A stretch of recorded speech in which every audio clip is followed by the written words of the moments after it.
Hey, good morning. I just wanted to hop on this morning and show you this cute little pumpkin tracer that I made last night. And I had done one similar yesterday, but I ended up not liking it as much just because, I don't know, the flower on her head was not as big or something. So I did a version of this yesterday, but I want to do a better version today, and I have dipped the corner of my painting in my white paint. So let me get that cleaned up, and then we'll get started. Leave it to me. I'm clumsy. But anyway, we're going to start this today with just 5 basic or 3 colors in black and white. So I've got some of this Deco Art Cactus Green and some Saffron Yellow, some Apple Barrel Pumpkin Orange, and my black and my white. So the first thing we're going to do is just fill in all the background with some of the green and some white. So what I like to do is just dip a little. I'm going to switch to the bigger brush after I get around the small areas, but in these tight spots, I like to use the little brush. Now, some people can get in there with the big one, but I tend to make a mess.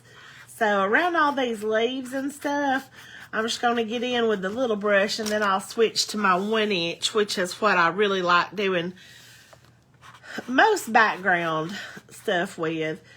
But I just like dip a corner of the brush in green and a corner in white. I think I'm out of the frame, I'm sorry. But just use both of those colors to just really get in there and give it some I guess texture with the different colors. I don't want it to be just a flat green, in other words, but just let the brush do a lot of the work for you. You know, turn it sideways when you need to and just get in between those.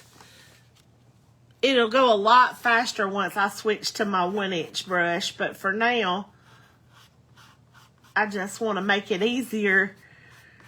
And you can even go in different directions to give it more dimension.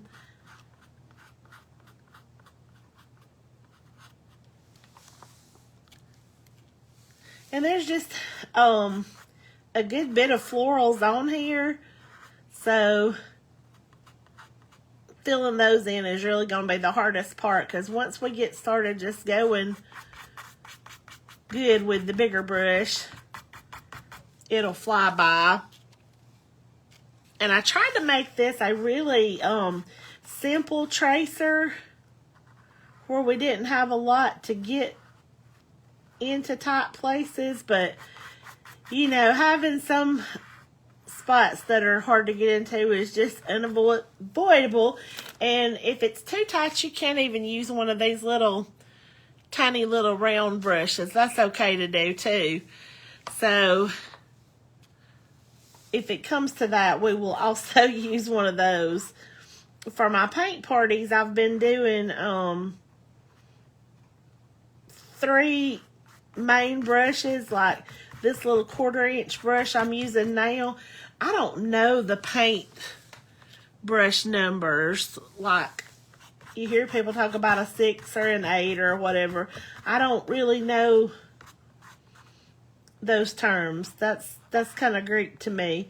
But this one is just about a 1/4-inch wide, and it's a flat brush, and I like that because you can turn it up on its side and get into these little tiny areas.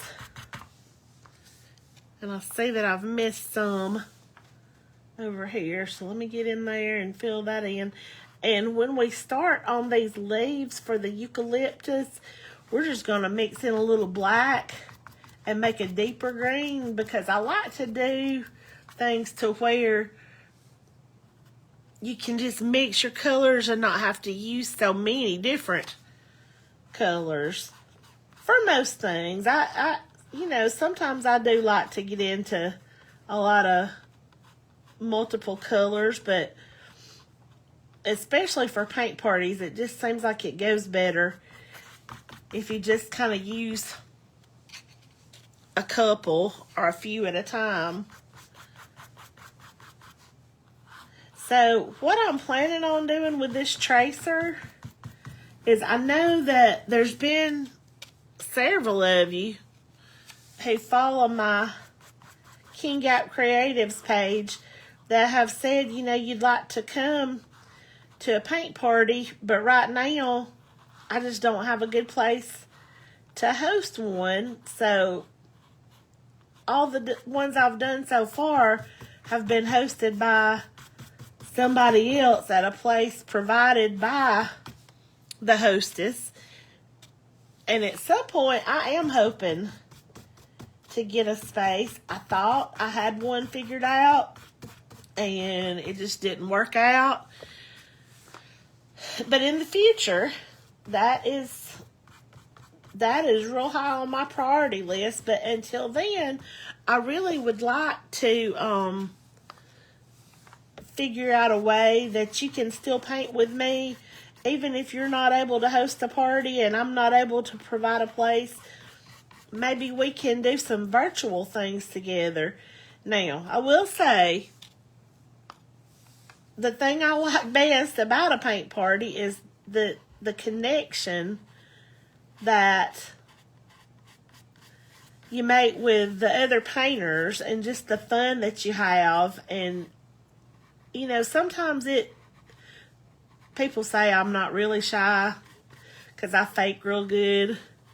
But I'm really kind of a shy person. But when you have something in common that's just provided, an automatic thing that you have in common, which is your painting to talk about, it just makes it a whole lot easier to open up and communicate and make new friends or enjoy time with old friends or family or whatever. But that said, even if you can't come to a paint party, I feel like painting is soothing, it is healing, it is good for the spirit, and that's why I do just really want to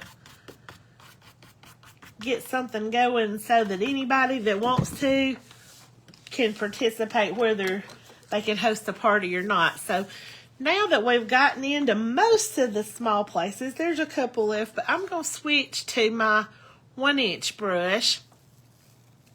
And I'm just doing the same thing, dipping a corner into the white and then a corner into the green to just kind of get that blended effect. But you see how much quicker that's going to go now that I've switched to that big brush. We can just kind of slap it on. And I say slap it on because truly, I do like the way the backgrounds look. If you just really don't even take your time and just kind of just slap it on there. I think that really adds a lot to your overall, and I'm just getting in a couple of places that I've missed up top. And you can even jump around with this to just have some of it a little more dry when you go back over it.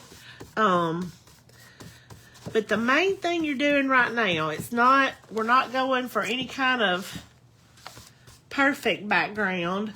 We're just trying to get all the white areas covered. And I may have to pick the little brush back up, but I think maybe I can just cut in to these smaller spots with the flat. I don't know if you can see, just press the flat side of your brush down into these little places. Use that corner.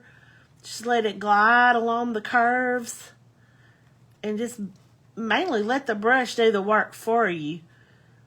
Just get in there. I am having to slow down a good bit, but that's okay. We're not trying to speed paint or anything like that.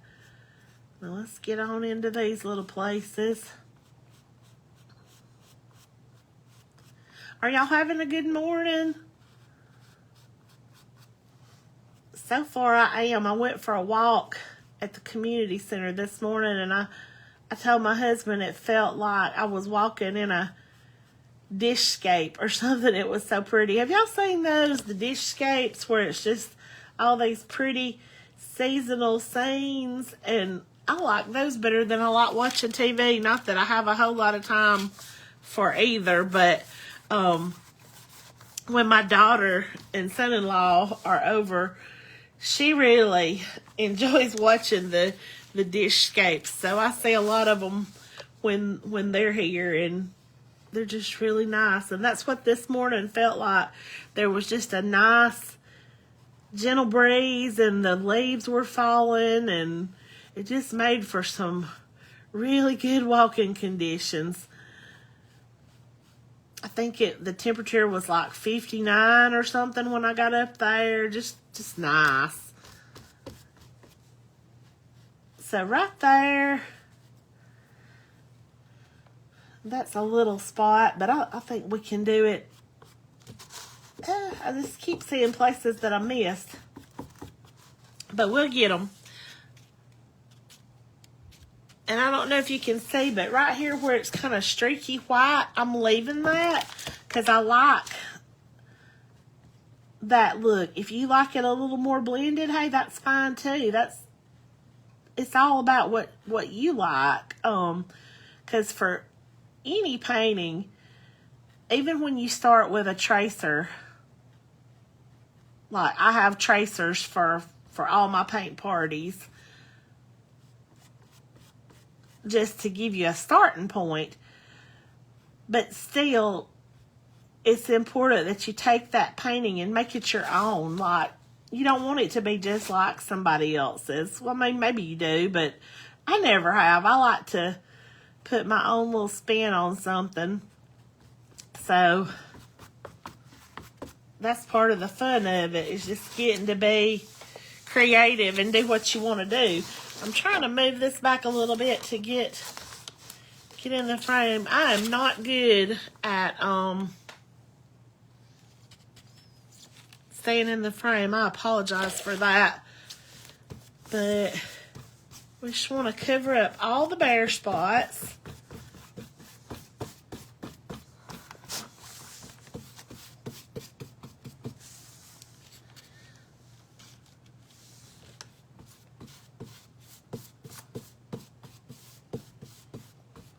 I woke up really early this morning, and I don't know what woke me up other than I think the power maybe went out for a few minutes.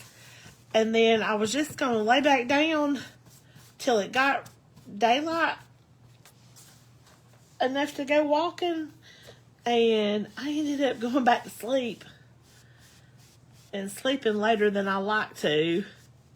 But I guess that's one of the perks of being retired. I've never really had a chance to do that, but I don't want to do it often. I like to get on up and start my day. Now, right here around this bottom of your pumpkin, I am going around the edge a little bit, but that part is not really going to matter because you're going to come in with some black and like make a shadow up under the pumpkin, but it bothers me to not fill it in some. Now, these little places, if you get over the line some, I'm doing it on purpose a little bit right there because I noticed when I painted yesterday's pumpkin, when I went back over it in orange, it gave it just some pretty little shading that I really liked. So if you get outside the lines a little bit, it is not a big deal, and it might even make it better. So anyhow, so I'm going to put down the 1-inch brush for now, and we're going to start filling in the pumpkin with some white and some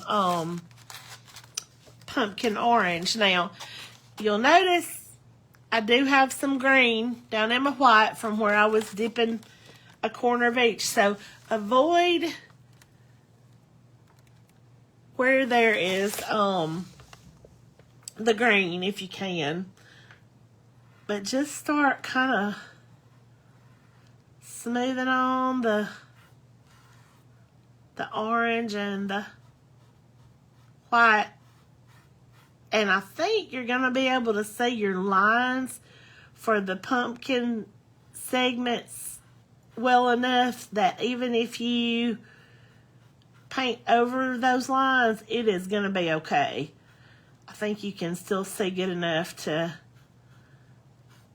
and even if you can't, we can create some segments with shading later on. But we're back to the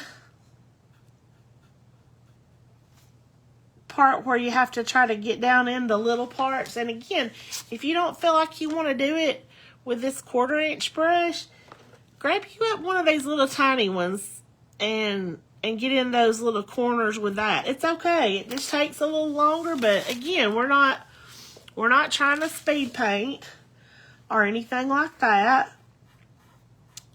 But when you dip a corner of your brush in the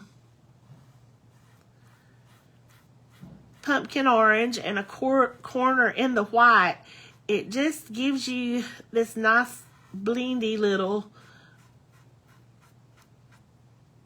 thing going on. And it's not going to make your pumpkin a really deep orange, but for this one I didn't really want it to be. I wanted it to be more of a, I don't know, not a peachy, but not a real dark orange either. This is a happy little pumpkin, and even though she's got a jack-o'-lantern face, she is not serious. Now, if you wanted to go darker, that would be fine too, and you would just use a greater proportion of the orange than you are the white. Just make it your own, whatever you want to do. I'm really hoping when mine's done, there will be parts that are a little darker than others. And for this part at the bottom, again, you know, don't worry about being perfectly in the lines, because we're going to create a shadow down here anyway, and it's going to be, for the most part, covered up. And I'm thinking my paint is dry enough from where I did the green to go ahead with this around this edge. I knew it was on that side because that's where we started, but if you don't think your paint's dry enough, you can always hit it with a blow dryer or a heat tool to make it dry enough that it doesn't get murky if you hit wet green with wet yellow, because we don't want murky. We just want nice little blendies. And I'm trying to think what to do.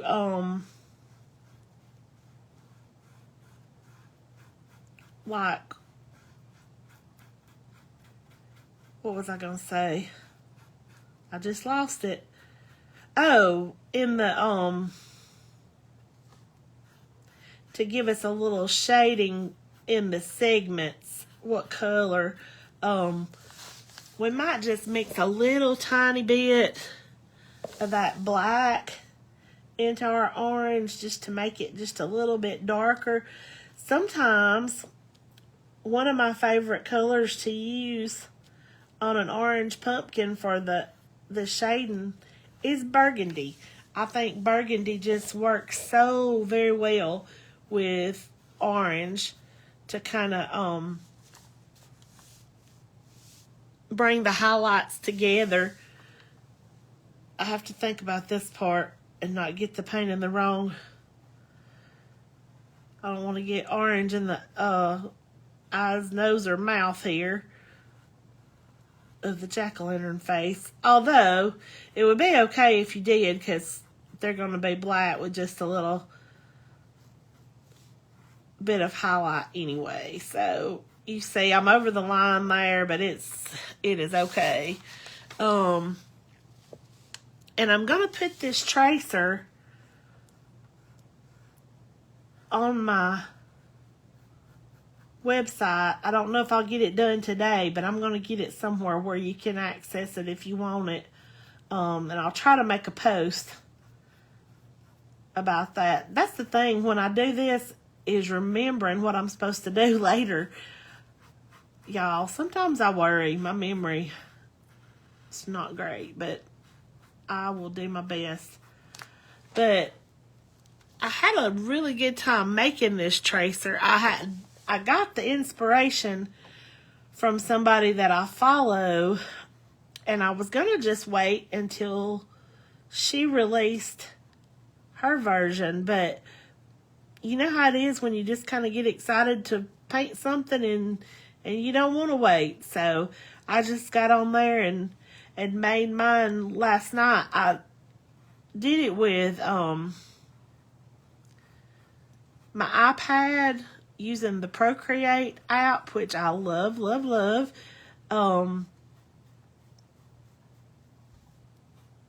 And my Apple Pencil. And I was telling my husband, it's really not, for those of you that know me, you may know that I'm a t-shirt designer too. And it's not that different from designing t-shirts. He tells me a lot of the time that I'm going to have to narrow it down to one thing that I like to do. But I'm like, well, it's all connected. So I really, why narrow it down when it's all so similar? I can do both, or all of it, or whatever. But I do tend to get too many things going at once. I will admit that. Like back during the winter, it was trying to learn how to make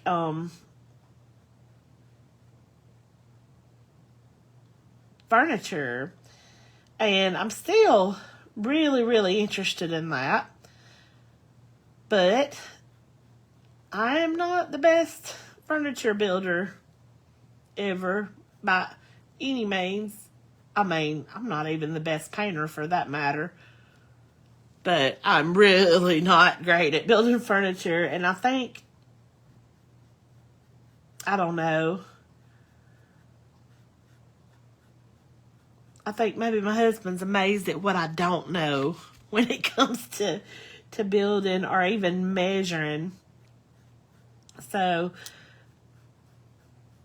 I was building a bench back during the winter, and I had pre-drilled all the holes, pre-measured all the boards, I thought everything right. And then in the end, none of the pre-drilled places matched up. A lot of the boards were the wrong length. And I thought I was doing the old thing where you, measure twice and cut once. But, I had problems.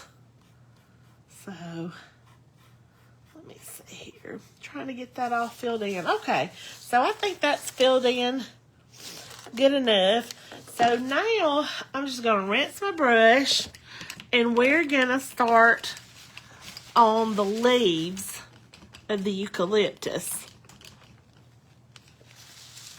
with that same, you know what, I was going to use that same brush, but actually I like the ones better that I've been putting in my art kit that I packed for a party. It looks the same, but these are just a little flatter, and it seems like it's easier to get around in there better when they're a little more flat. So what we're going to do now is just take a little bit of this green and put it over here, and then mix in just a little black to make it a darker shade of green. So as you can see, it does not take much of that black to make it darker. So, if you get it too dark, just add back in a little bit more green. But I do like I said, mixing colors to where you don't have to have 40-11 colors to do it. So we're just going to start in, I don't know, maybe that's dark enough. I think it will be in the end, because we're probably going to do some outlining too with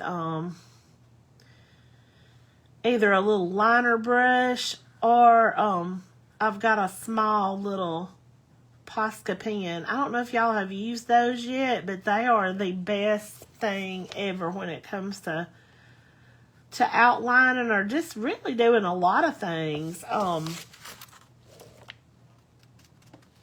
with your painting. And I'm not doing a pitch for Posca or anything. I'm not affiliated with them in any way, but I do really, really like the product.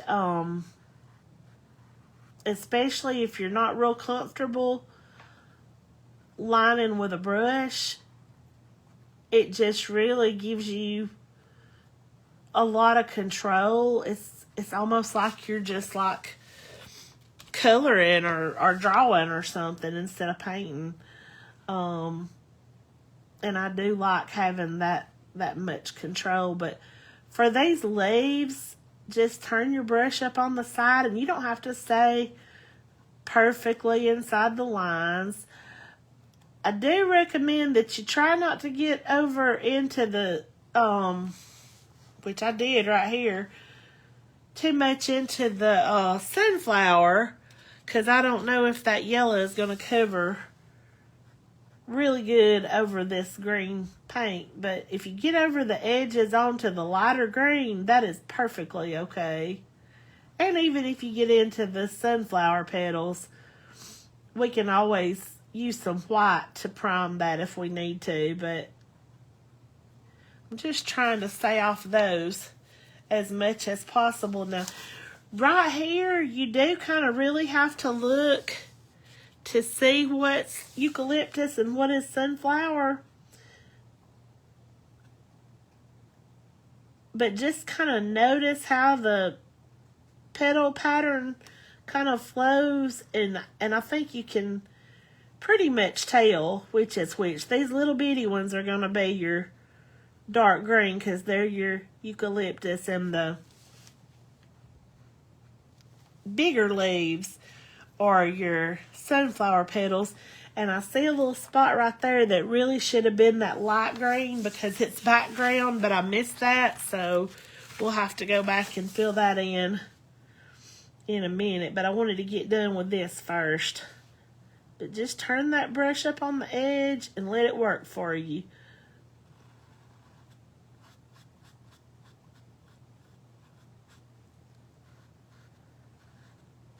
Sometimes I have to hold my breath for just a second when I'm doing something small.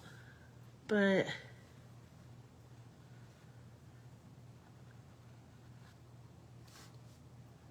I just feel like I'm going to be very relaxed after this. I have a not a door hanger, but a porch leaner that I need to finish here in a little bit. But I just wanted to do this first just because, I don't know. I think this is the kind of painting that's the most relaxed. And although I love making leaners and door hangers too, and some of my door hangers are have just as much small detail paint work going on with them as this does.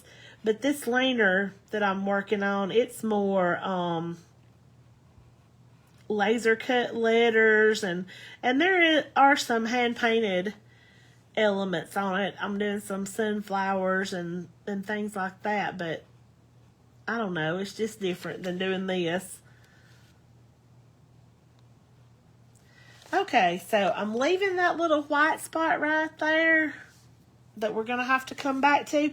And if you'll notice, I've also left the stems. I haven't painted them yet, but we will come back to that. Now I'm just going to turn the canvas all the way around, and I'm trying to get it to where you can see. We're going to be just right. Sorry for tipping that. Trying to get it to where you can see where we're going to, yeah. going to be doing the eucalyptus on the other side. It would help if I would clean up my work table, wouldn't it? And I do. Y'all, I promise I do. And it gets so messed up so quick, you would not even believe. But thankfully, I've been blessed with a craft room that is upstairs where nobody but me goes. And if it gets in bad shape, then I'm the only one that's affected by that. Although, I have had people come up here to help me with something, and it's a little embarrassing if I didn't get it straightened up in time. But most of the time, I just don't worry about it. This is the place that I can just let it all hang out and let it look like a busted can of biscuits if I want to. And that kind of brings me to what I was thinking of the other day while I was cleaning house. For some reason, I thought that when I retired, it was going to be so easy to keep this immaculate, spotless house. In that case, I don't know. I guess I've just been so busy with projects and stuff that it was embarrassing the condition my floors had gotten into the other day before I finally cleaned them. So, that you'll be busier after you retire than you were before, it is true. Of course, I'm trying, to get this little business off the ground and plan some paint parties and stuff. So that does keep me hopping. But, I've just been busy with a lot of things. And I just wonder how I ever had time to work.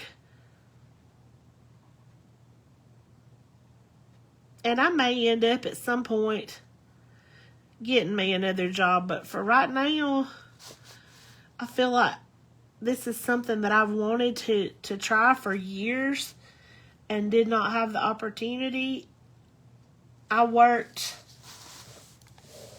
back to work 4 weeks after giving birth. My daughter's birthday is this Friday. She'll be 25 years old, but I went back to work 4 weeks after having a C-section with her.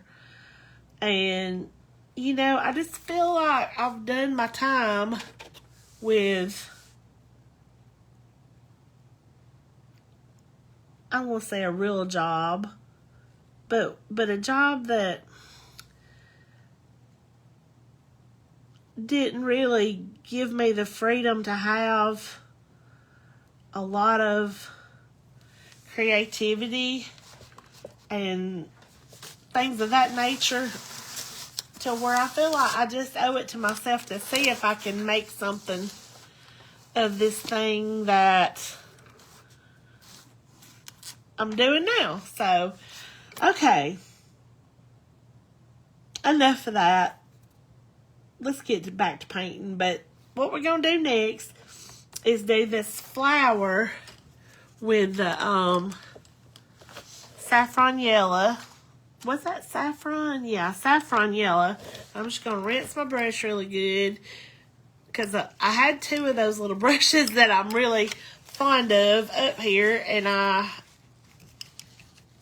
have not cleaned every one of them. So I'm just going to clean both of them right quick, and we'll get to painting the flowers. I think I am, though, going to go over that little boo-boo where I got outside the lines with some white right quick and let that be drying while I work around the rest of the flower. And that'll maybe keep that green from soaking through. Oh, and also I need to take a minute and fill in here where I missed the background. There's going to be places you have to go back in and work on, and that is perfectly okay. But remember, for that, it was just a little green and a little white, and so since that's such a tiny little area, we don't want it gunking up. Actually, I think I'm even going to use my little bitty round brush to get in there because I don't want to mess that up since I've already got that eucalyptus leaf painted. So let's see. We dip just a little bit of the green and white, and it's not most of it off of there so that it won't be getting places you don't want it to go. And just really gently just kind of dab that into that little, look kind of like a little triangle where I had missed, and I didn't get it all that time, so let me go back in and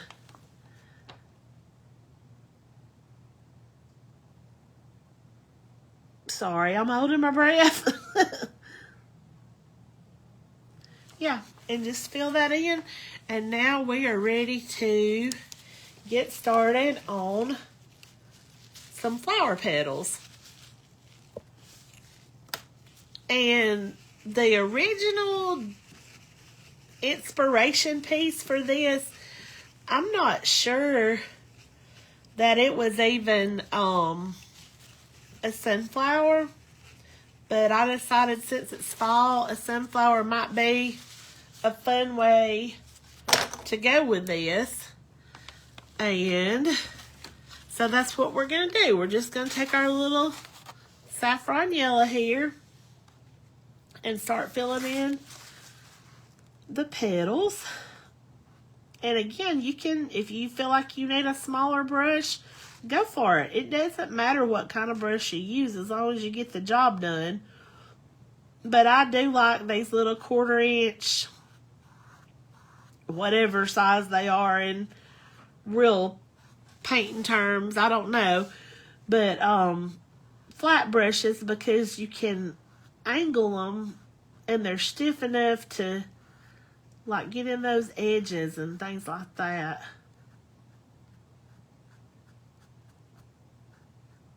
Just pretty easy there.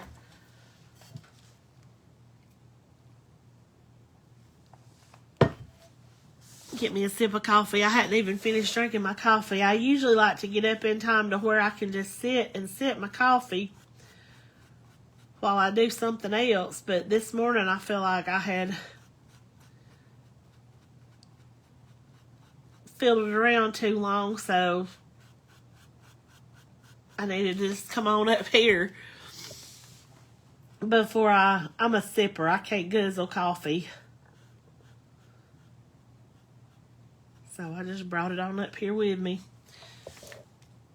And these smaller leaves that are kind of in the background are a little harder to get to. So, you know, just remember to turn your brush up and just kind of cut it in there. And if you go over the lines, it's okay. You can still see them. That's a good thing. This tracer, I did actually trace it. A lot of times for parties, I've been sublimating my canvases because I have a sublimation printer and a heat press that I use for t-shirts. I don't make t-shirts a whole lot anymore. Sometimes I do, but not that much. I'm mostly into the designing t-shirts rather than making them. But that sublimation printer and the heat press has really come in handy with paint parties, because sometimes when I'm using the graphite paper and the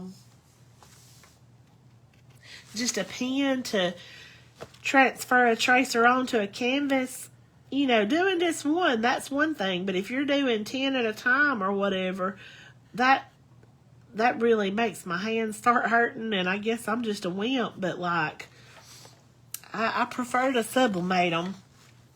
And anytime you come to one of my paint parties, I'm going to start you off with a tracer. Now, if you're an accomplished painter, I try to think and have a blank canvas in case anybody wants one.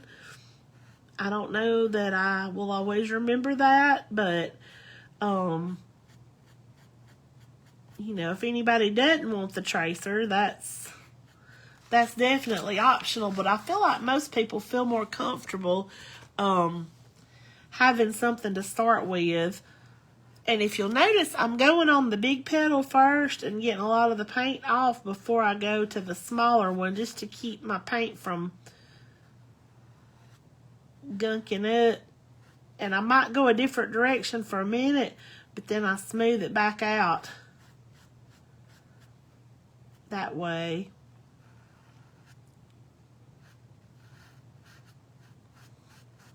I think another reason I like this big old flower on this one's head better than what I did yesterday, it's really easier to paint because the petals are bigger. And we are going to add like some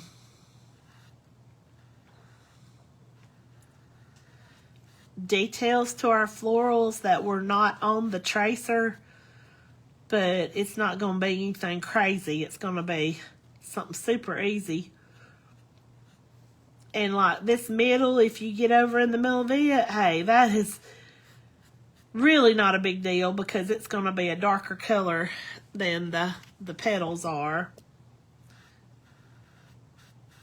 I love it when you don't really have to worry about getting over the lines. And you really don't with most everything in this painting. It's okay if you get over the lines a little bit.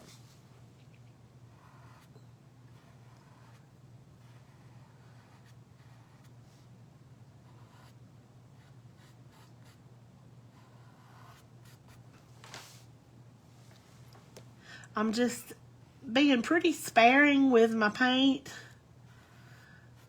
on these, because I feel like it's showing up good without using a ton. And this is the petal where I covered over a little bit with white because I had got the green, and I think that's going to work just fine. Oh, the green is showing through a little bit. We'll just paint over it. That's the thing. It's just paint. If you get it somewhere you didn't mean to, paint over it. If it didn't cover it, paint over it again. And we're not going for perfection here. Just having fun and making something pretty. So, it is all good.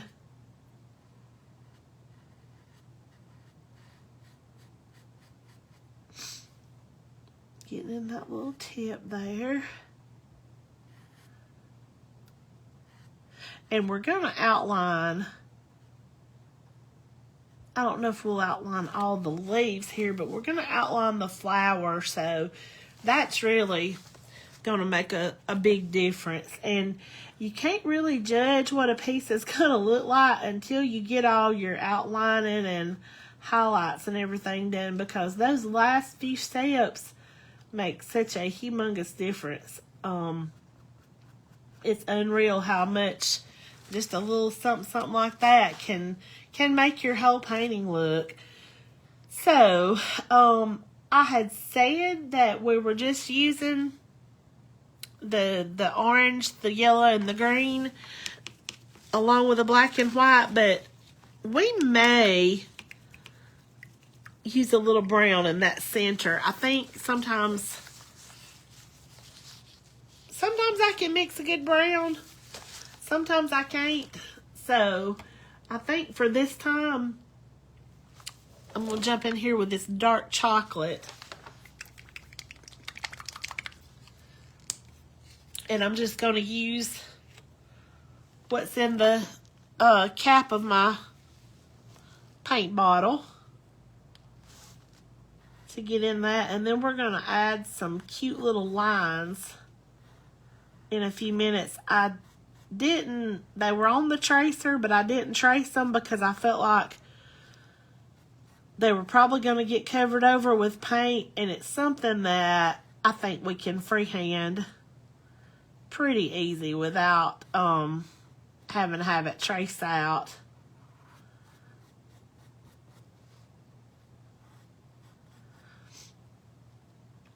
And there's a couple of ways to do sunflowers, but what we're going to do with this one is going to be just really fun and whimsical.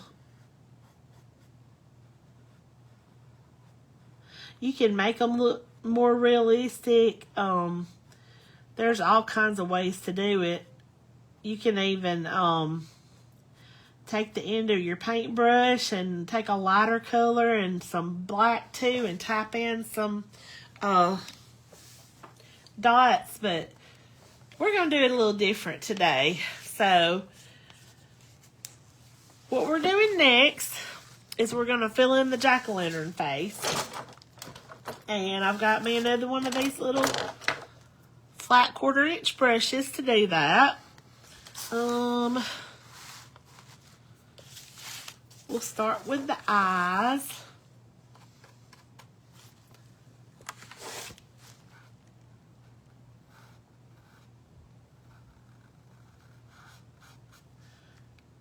This one is not feeling very sharp though. I don't know.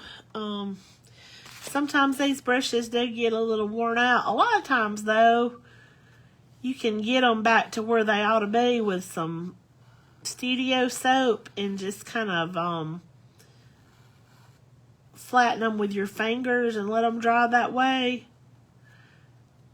But you know what? I'm going to switch to this littler brush for that because we've come too far. I do not want to.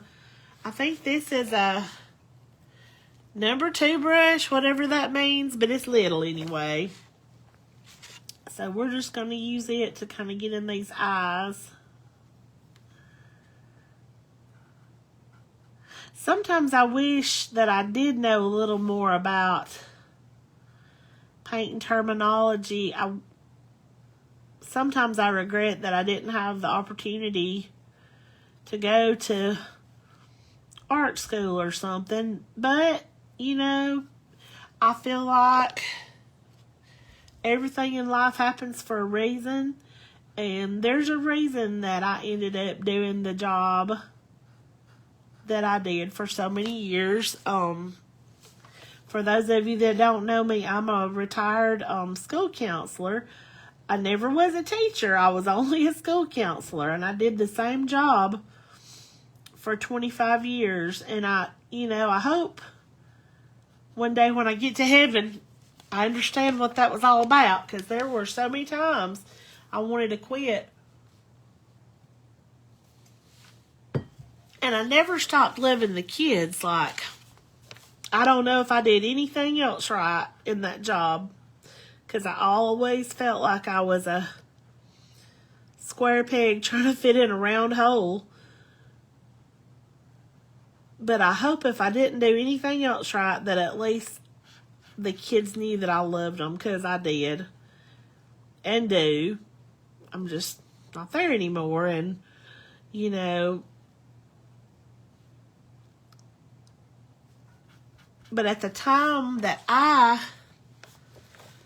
was coming through, like, I had never heard of graphic design or anything like that. I don't even know if there was any such thing in the early 90s when I first started college. But, you know, it was kind of like, for my generation in this particular area, you either went to college and you were a nurse or a teacher or something like that, or really, I felt like my only other alternative was the sewing factory or the cotton mill. And my parents are like, nope, you're going to college. So that's how that all happened.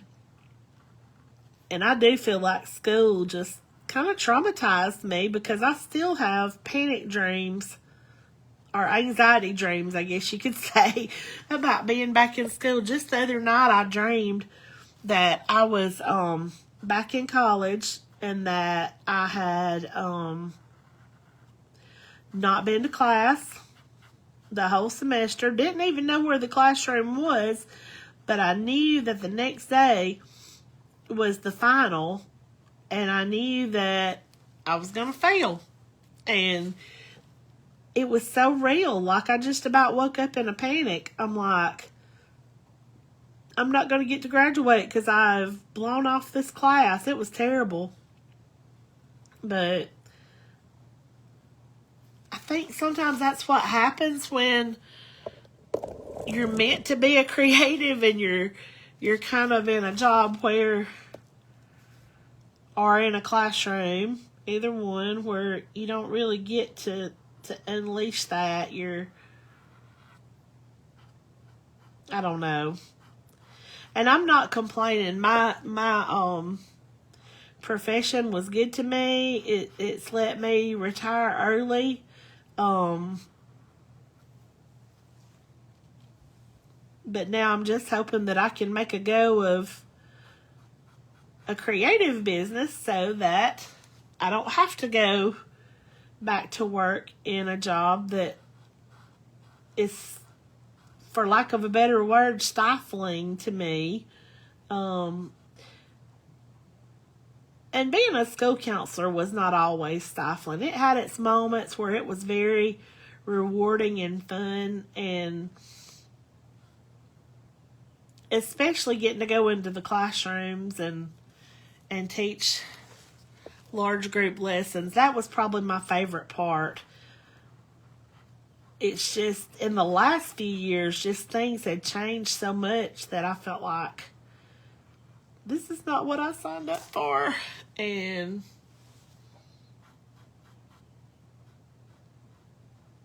I guess I was just burnt out, I guess is the best way to put it.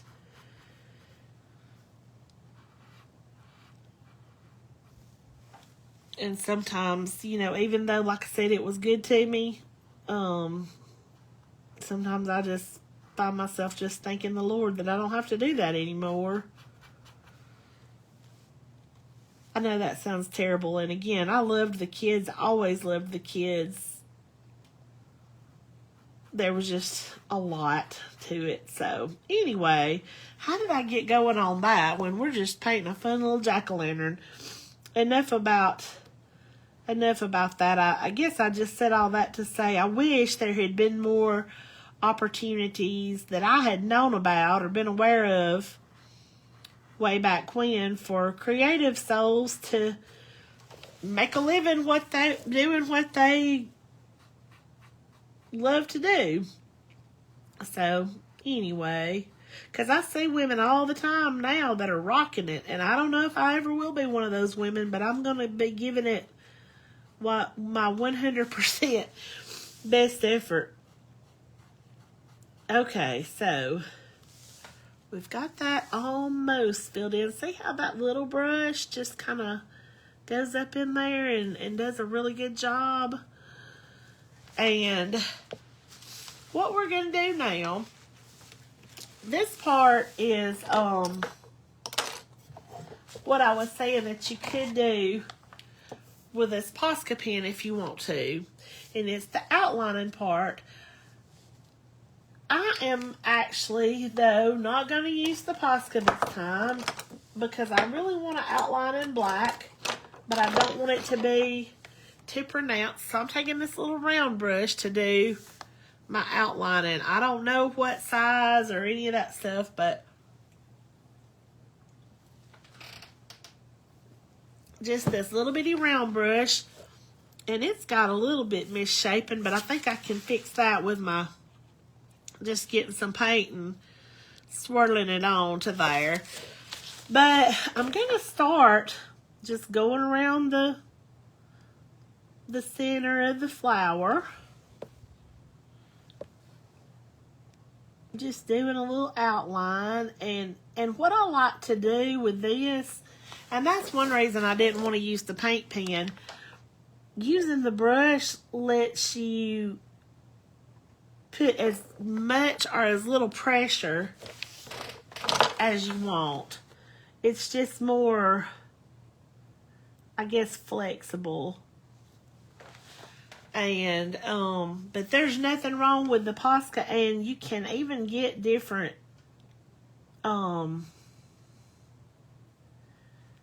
tip sizes on those, I think. Maybe not in the Posca, but I know the Artistro pens have some smaller ones that you can use if you want to. But I think this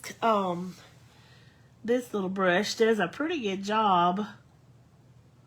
You just don't want to get your lines too thick. And I didn't do a lot of shading on the flowers because I feel like in this instance that the brush strokes kind of did that for us. And so I didn't put another coat or anything. I just let those brush strokes do their thing. And I'm thinking this would have probably also looked really good outlined in brown, but I didn't think of that till just now, so I also like the black. I don't know, it just kind of makes it pop a little bit more to me.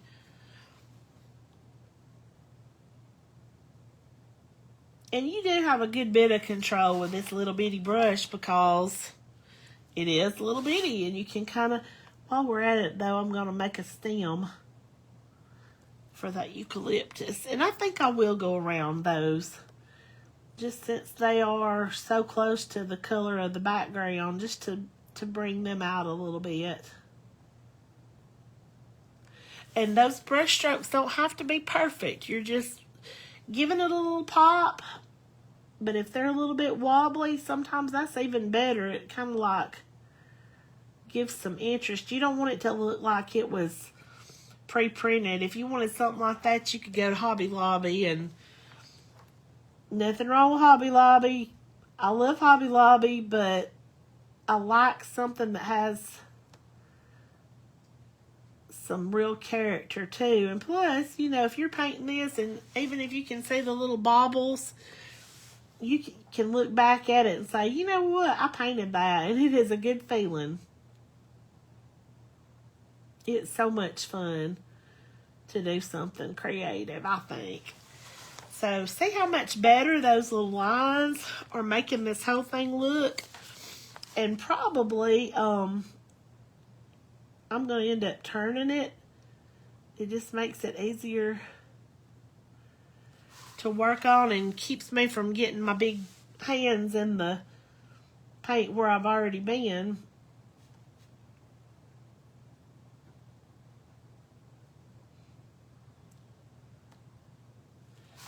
We're just adding in these nice little outlines, and if you see a little place where you think it needs some more, you go back over it. But just alternating the pressure a little bit, I think does wonders where your lines are thinner and thicker in places. And I don't know that I'm doing the best job of that, but anyway, I think I can do a little bit more on this side before I flip it.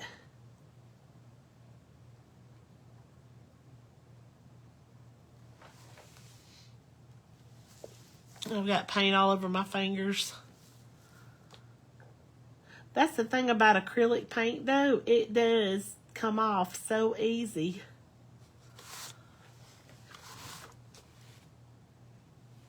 With just soap and water. Now I've got some studio soap downstairs that I use to clean my brushes sometimes, but usually I don't need it for my skin.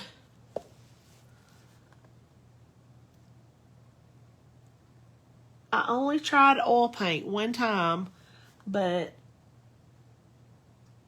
I didn't like it because, for one, it takes it forever to dry, and for two, I felt like it was harder to get off of myself. And if you're klutzy like me, you need something that washes really well with soap and water.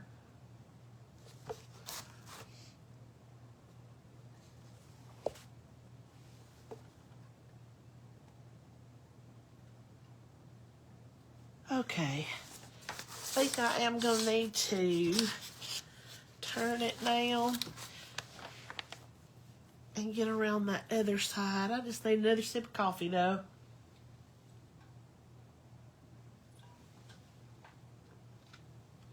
All right.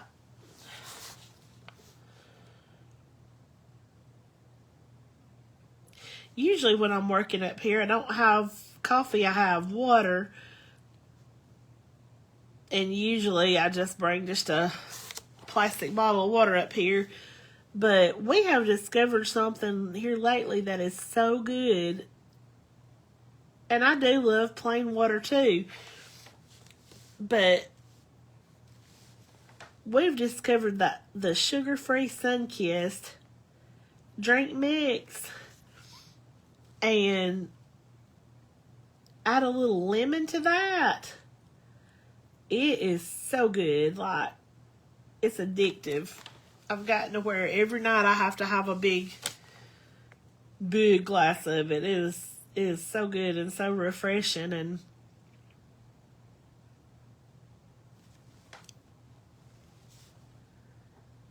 it's sugar-free, so not that I worry about that top thing too much, but if you do, it's sugar-free.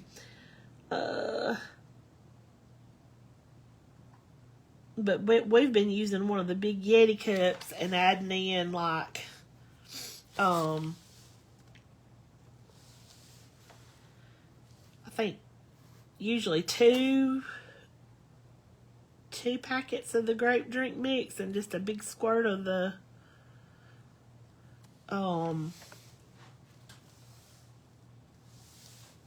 just the bottled lemon juice, and it is amazing. I mean, fresh squeezed lemons I'm sure would be even better, but I always forget to buy them lately for some reason. I do think we're probably going to need a little bit of highlight, excuse me, inside the eucalyptus leaves. And I wish I had done that before I did the outlines. But we're going to make it work one way or another. And I think I can just go in and use a little brush for that and not disrupt the lines that we've already made.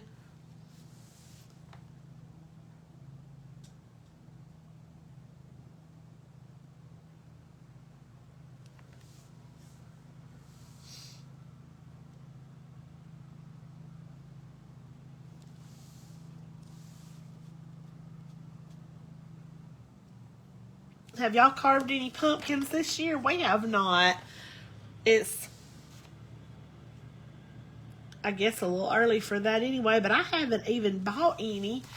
And it's because as much as I love pumpkins, I feel like if you buy them too early here in Alabama where the weather is questionable, that, you know, they might rot before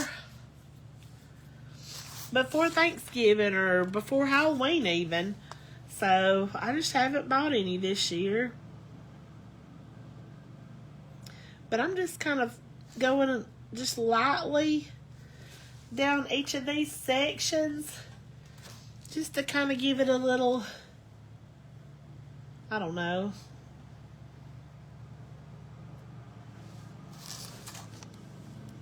just to kind of segment it a little bit more, I guess you could say.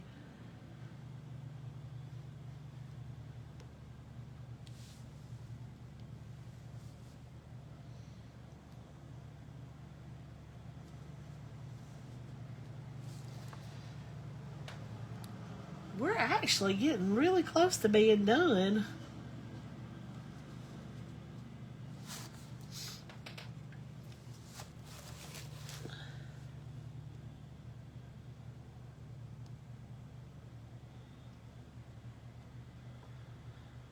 Alright, so there she is.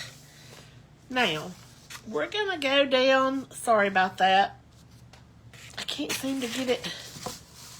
We're gonna go down below here and just make a nice shadow using some black. And I'm going to have to turn her this way. I hate to do that because I know it's harder for you to see, but I'm trying to get it in the frame good enough. We just want to take this 1-inch brush again and go in with some black and a little bit of white to just make a nice shadow. But before I do that, I'm just going to take just some black and get in the sections a little bit so that I don't have to worry about staying where I'm supposed to be once I actually start.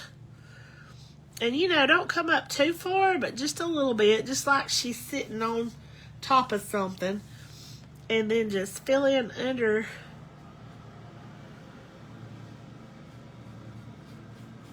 each little section here.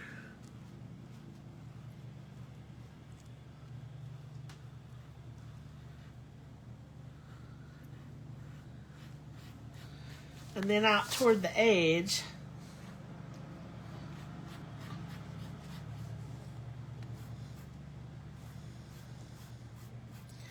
And don't try to make your lines too straight or anything. You want them to look just kind of swooshed in.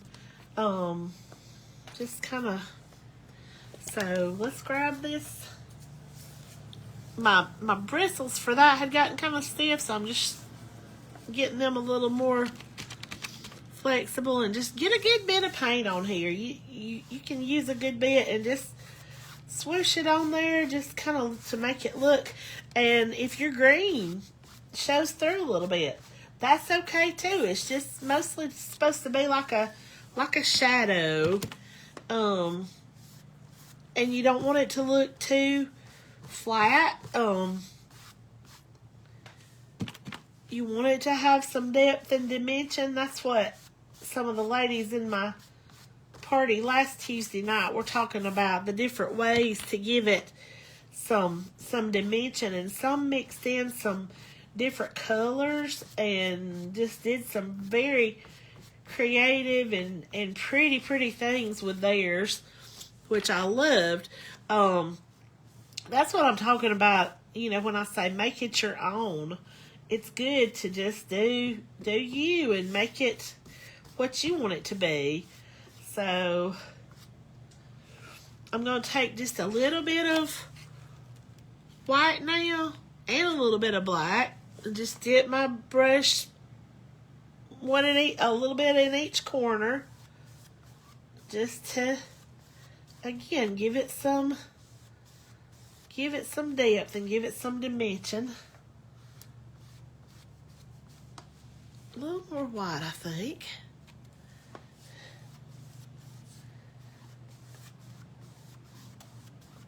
Just to make it maybe look like that's the way the light's hitting it.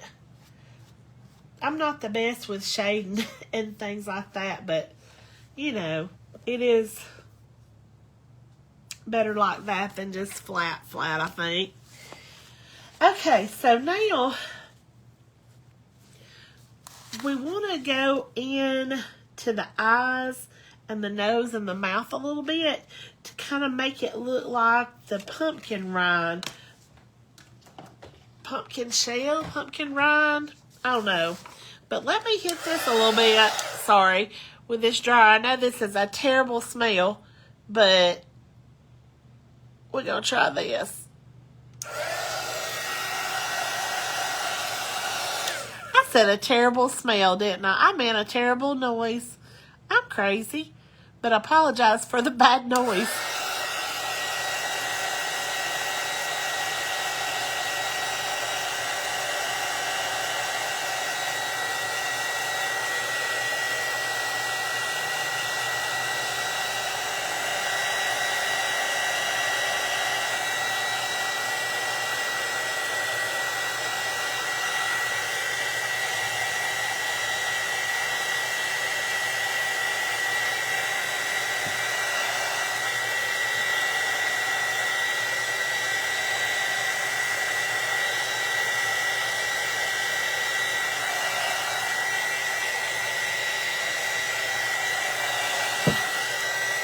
Okay, so I think now we'll just go in with a little bit of this pumpkin orange on the bottoms of the eyes. Just the bottoms. We're not going to go all along the whole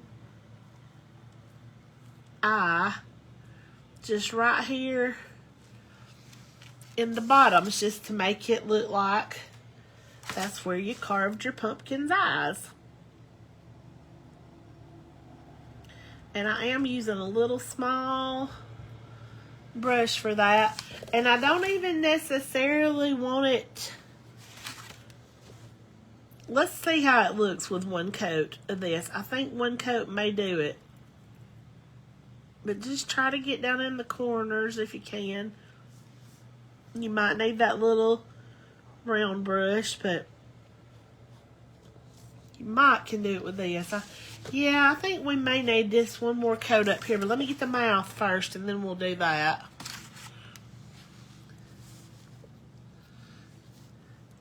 And I think I mentioned in one of my other lives, I'm not real big on Halloween. Like,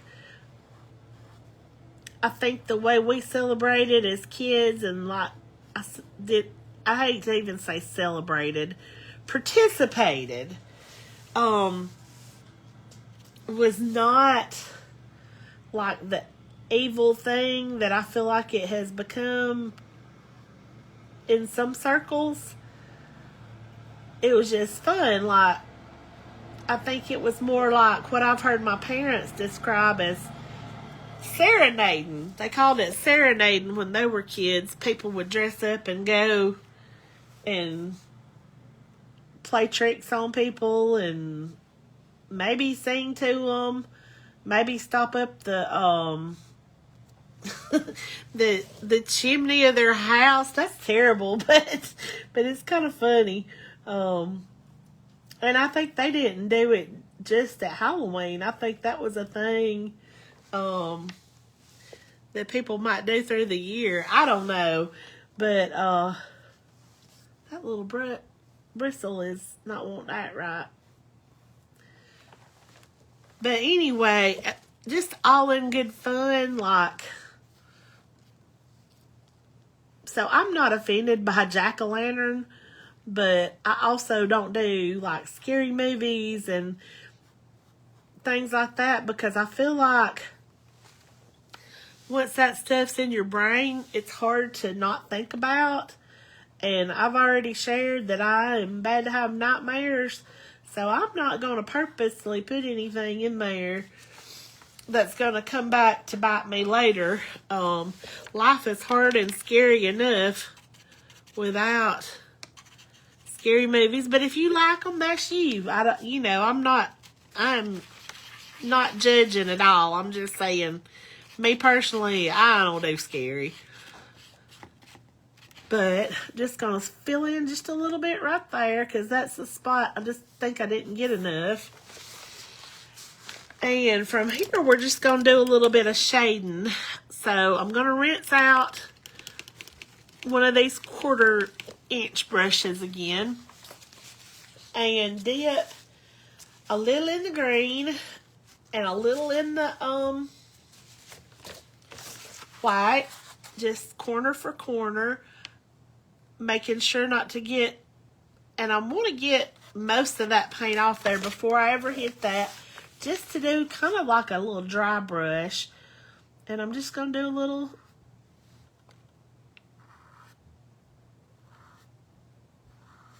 something like that in each one of them. Just a little, just something to give it a little depth, a little dimension.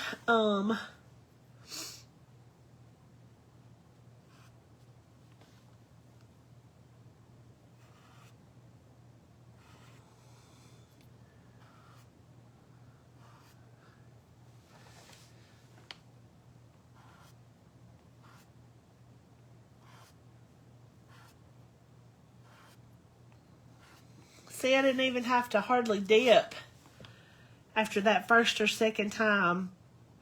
Just a little something to give it. And we might need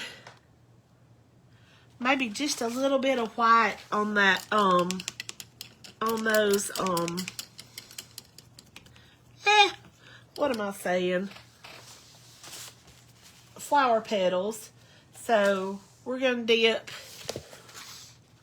one corner in the white, one corner in the yellow, and kind of do a little something something on the flower petals too.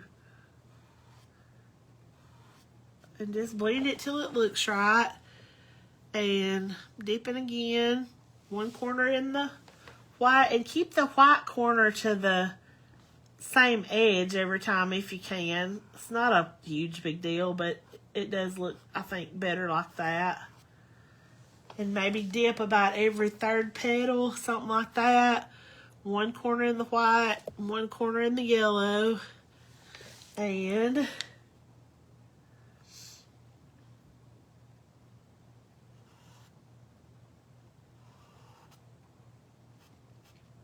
if you need to smooth that out a little bit, that's okay.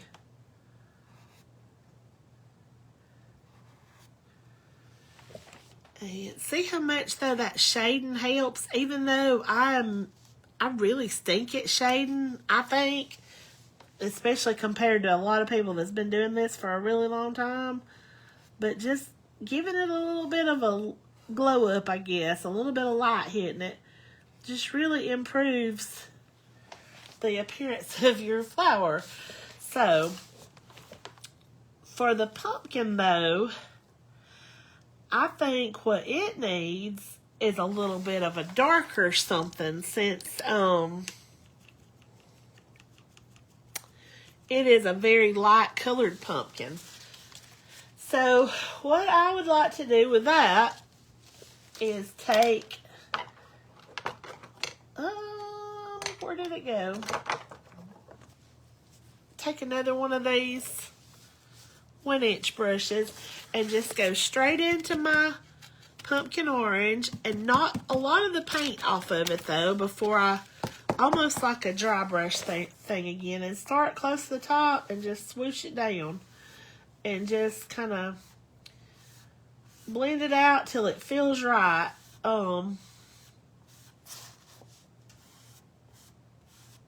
It can be even in just random spots. And if you feel like you got too much orange, you can go back with the white. And I do think I got too much orange, so I am going to go white and orange and try this and see. Yeah, I'm feeling that a little bit more. And I'm trying not to much hit my black lines, but if you do, that's really okay too, because we can go back through and fix that.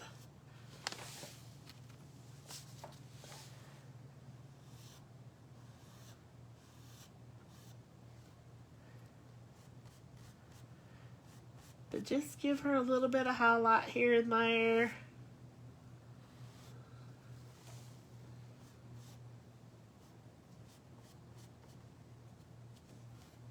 I think I need a little bit more orange there though.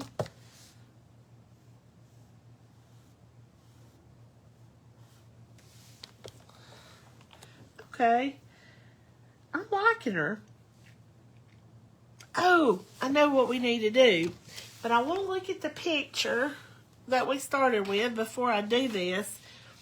You see these lines here in the center of the sunflower? That's the ones that I did not pre-trace in because I felt like we could freehand those. So I'm going to take this white Posca pen. I just shake them up pretty good and make sure that it's, and then I'm just going to do some slightly curved lines and then come back through them like that to make the center of the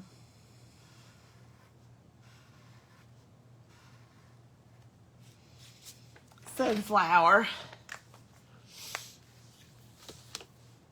And I also think I want to take a little bit of white and just make some little, I don't actually know what you would call these, but just add some interest up at the top. just make it like a little V and then go up with it. Just to just add a little bit to your florals. Just randomly here and there, like you take one and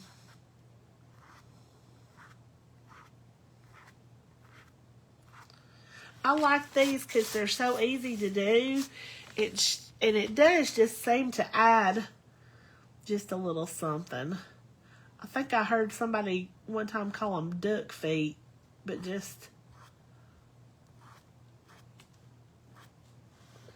some little doolollies here and there, and you can make them different heights to give it different, I don't know, to make it look a little more random.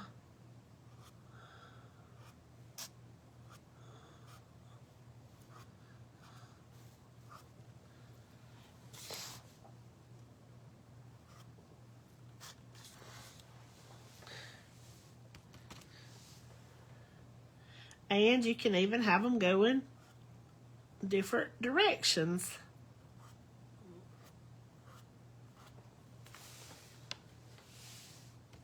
I think that one up there needs a little bit more.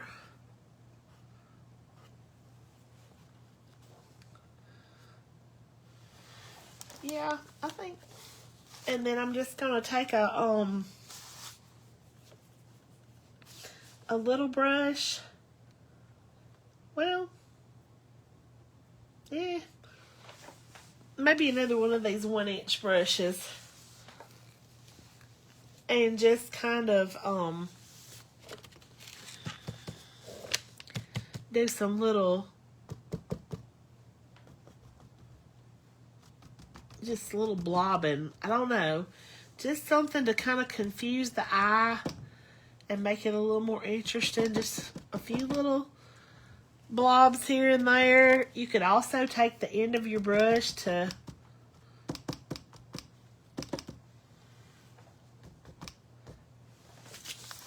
do some interesting things, but I think I also want some of those little ducky feet coming up from the end there.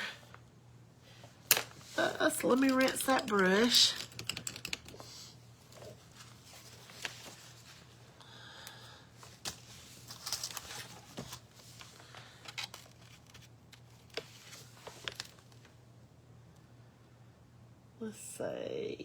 Let's see, start them down here on this black shadow and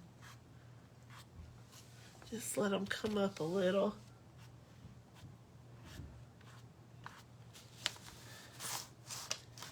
See, they're just real random. They don't have to be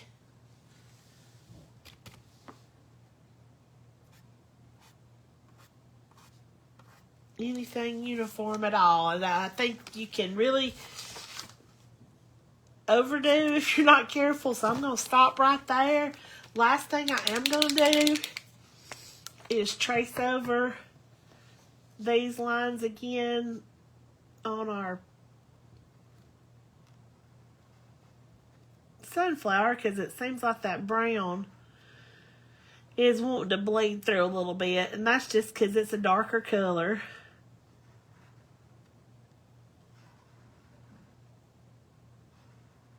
Just covering those, and you could even add a little something in the eyes, nose, and mouth if you wanted to, but I'm not going to. I think, you know, if you want to add some white shading or something, that would be fine, but I think for what we were going for, I think we're about done here. And I will post a picture of the whole finished thing here in a little bit. But thank y'all for watching. I've enjoyed hanging with you, and we'll see you next time.